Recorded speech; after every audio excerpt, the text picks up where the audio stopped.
Hi, I'm Jane Schatz. Today we're going to be working with slabs.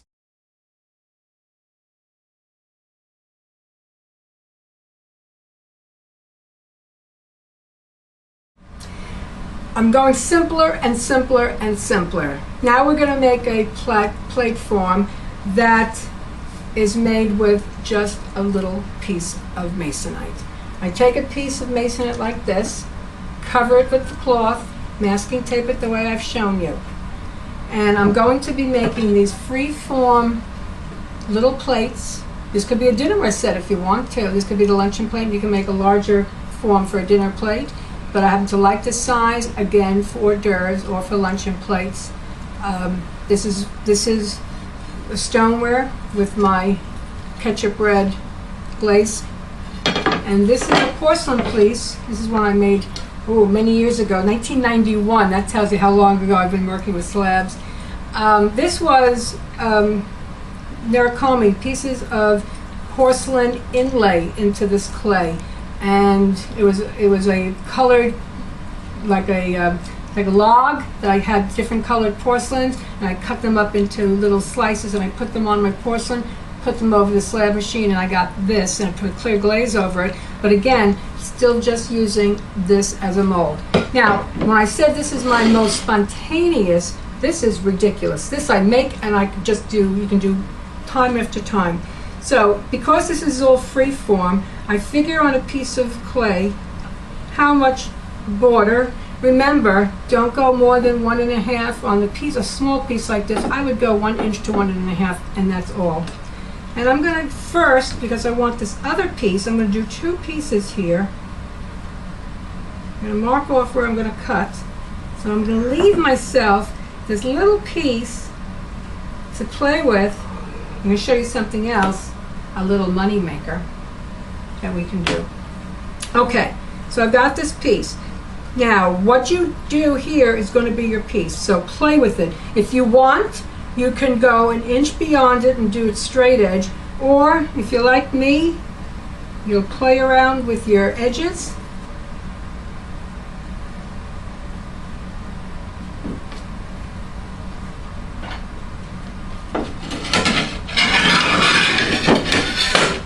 I seem to cut from my right side.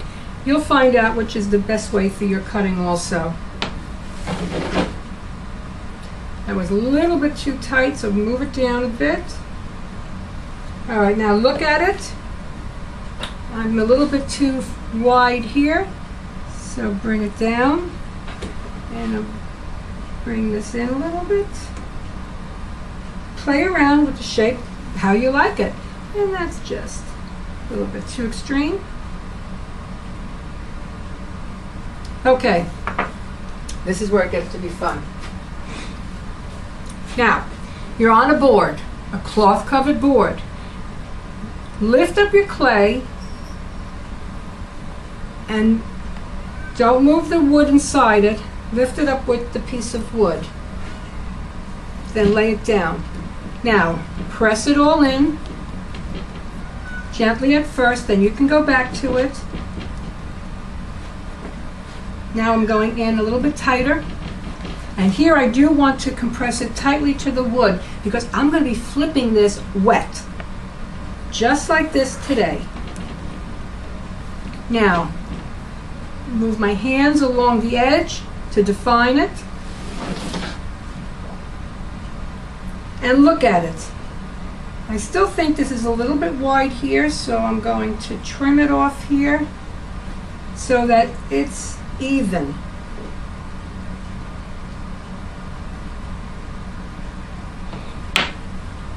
And I'm going to have a very little rim.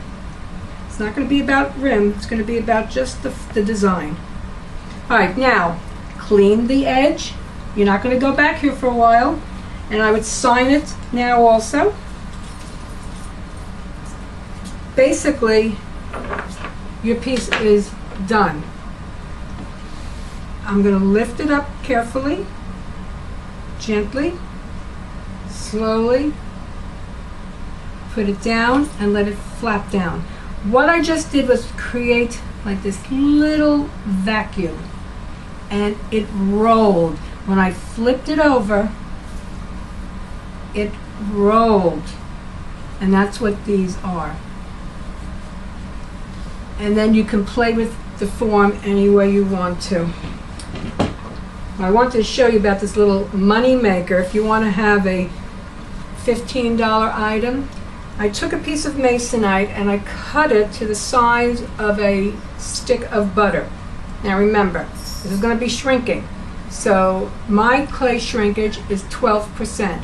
So this is 12% longer and 12% wider, and even more, because you want to give some comfort to the movement of the butter. You don't want it tight.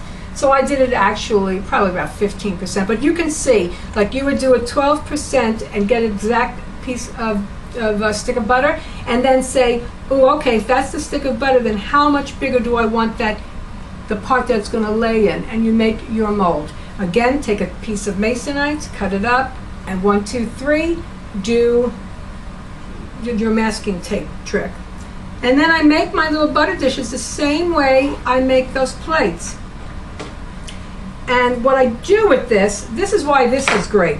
Every time I work with slabs, you have a lot of slab left over. Yes, I sometimes, well actually most of the time, I re-wedge them and I put them through the slab machine. The beauty of the slab machine is when you do re-wedge your pieces at your cast-offs, your cutaways, when you re-wedge them and then you put them through the machine compresses it so beautifully that you can use those cut-offs and not have to slop them. I basically have very little slop when I work with slabs. That is also the beauty of slabs. I have very, very little slop.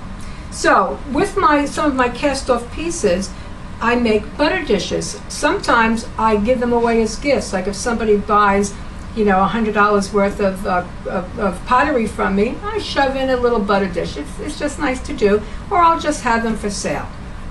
I end up giving a lot to my friends and family.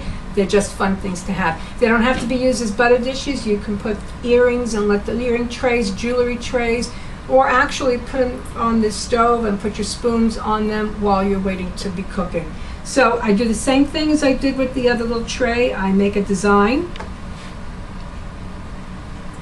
1, 2, 3, and this is done. Oh, I have a hard time cutting in that direction. Oh, but this looks good. And I lift it up. Remember, you lift it up with the mold right underneath, and then gently press it down, gently. The first time you do it very gently. Now remember, because it's a butter dish, you do want the nice tight line. So then you do it a second time and you press into the mold.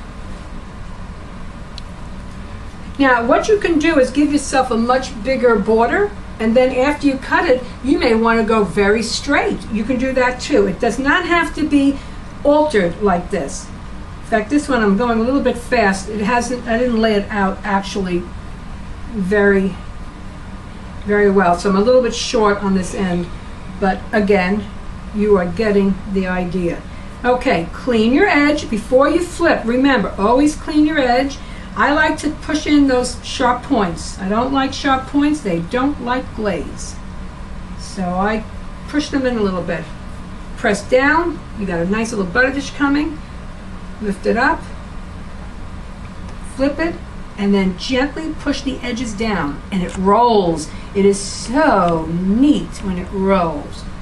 And then when it gets a little bit hard, you'll clean up all your edges. This would have been nice if it had been a little bit wider rim, but you get the idea. With just these 2 pieces of masonite, you can do incredible amount of work, and they can be large. They don't have to be small. The flipping is what creates that rolled rim, which I really, really like.